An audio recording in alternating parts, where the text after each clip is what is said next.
Romeo Juliet William Shakespeare द्वारा लिखी एक सच्चे प्यार की कहानी है।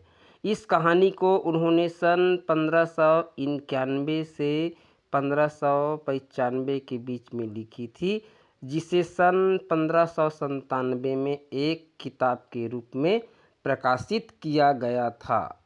तो आज मैं आप लोगों को रोमियो जूलियट के बारे में कहानी बताऊंगा। शुरू से आखिरी तक सुनिए, बहुत ही रोमांचक कहानी है। तो सुनिए। वेरोना नाम का एक राज्य थे। इस राज्य में दो प्रसिद्ध खानदान रहते थे। एक थे कैपुलेट और दूसरे मोटेंग। दोनों खानदान एक दूसरे को नीचा दिखाने के लिए आपस में लड़ते रहते थे। मोटेंग परिवार में रोमियो नाम का एक लड़का था, जो भेष बदलकर अपने दोस्त के कैपुलेट परिवार की एक पार्टी में गया था। जो भेष बदलकर अपने दोस्त के साथ कैपुलेट परिवार की एक पार्टी में गया था। पार्टी में रोमियो ने एक बहुत ही खूबसूरत लड़की को देखा, जो बहुत ही सुंदर थी। उस लड़की का नाम जूलियट था। वह लड़की भी रोमियो को देख रही थी। जैसे दोनों में पहली नज़र में प्यार हो गया। फिर रोमियो अपने दोस्तों से उस लड़की के बारे में बात कर रहा था, उस लड़की की तारीफ कर रहा था। रोमियो की बात को जूलियट के चचेरे भाई टायबाल्ट ने सुन लिया। उसे बहुत गुस्सा आया और उसे ऐसा लगा कि रोमियो को तलवार निकालकर मार दें, पर पार्टी के चलते वह ऐसा नहीं कर सका। इधर जूलियट भी अपने सहेलियों से रोमियो के बारे में बातें कर रही थी और उसकी तारीफ कर रही थी। फिर दोनों एक दूसरे को प्यार करने लगे। यानी कि एक पार्टी में दोनों मिले और पहली नज़र में दोनों को प्यार हो गया। रोमियो ने कहा, अगर तुम्हें मेरा नाम या धर्म पसंद नहीं है तो उसे भी छोड़ने को तैयार हूँ। दोनों एक दूसरे का साथ निभाने का वादा करते हैं और शादी के लिए राजी हो जाते हैं।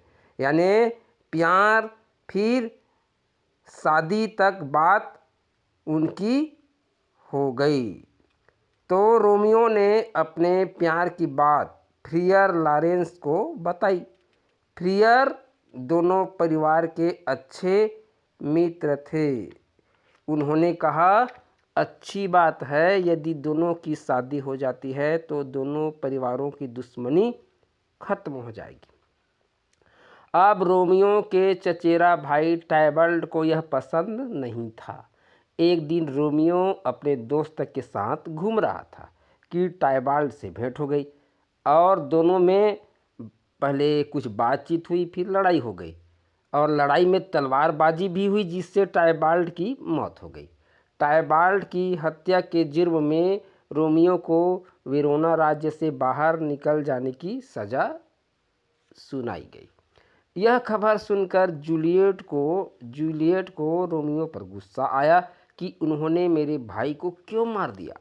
फिर सोचा, जरूर टायबाल्ट की भी गलती होगी। अब सज़ा खत्म होने के बाद रोमियो फ्रियर के पास जाकर कहा, अब सज़ा खत्म उसका हो जाता है, किसका, रोमियो का, तो फिर फ्रियर के पास जाता है और फ्रियर के पास जा कर के कहता है कि मैं जूलियट से शादी करना चाहता हूँ।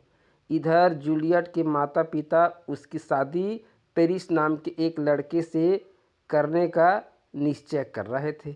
जूलियट ने इस शादी से इनकार किया। जूलियट ने कहा कि मैं शादी नहीं करूँगा, तो उनके माता पिता ने कहा कि बकवास मत करो। फिर जूलियट ने कहा ठीक है। तो शादी की पहली रात जूलियट ने दवा खा ली, एक बेहोशी की दवा। वो फ्रियर ने कहा कि वो दवा खा लें, इस प्रकार से कुछ प्लान बनाया था। तो रोमियो यह खबर सुनकर बेचैन हो गया और सोचा मैं भी मर जाऊंगा, और कब्रिस्तान की ओर चला जाता है। और रोमियो ताबूत खोलकर जूलियट को जी भर के देखता है और रोते हुए कहता है कि मेरी जूलियट ही इस दुनिया में नहीं रही तो मैं जी कर क्या करूँगा। वह जहर पी लेता है। अब वो तो बेहोशी की दवा खाए रहती है जूलियट, उसे होश आ जाता है, लेकिन वह देखती है कि उसका रोमियो मर चुका है। जूलियट भी अपने पास रखे खंजर को निकालकर खुद खत्म हो जाती है। इन दोनों की मौत के बाद दोनों खानदानों ने अपनी दुश्मनी खत्म कर दी। दोनों परिवारों ने मिलकर रोमियो एवं जूलियट की बहुत बड़ी मूर्ति बनवाई। इसी वजह से आजकल के रोमियो भी अपने सच्चे प्यार का एहसास दिलाने के लिए रोमियो और जूलियट की कस्में खाया करते हैं। तो ये तो है रोमियो और जूलियट की प्यार की कहानी, जो आज भी अमर है। नमस्कार।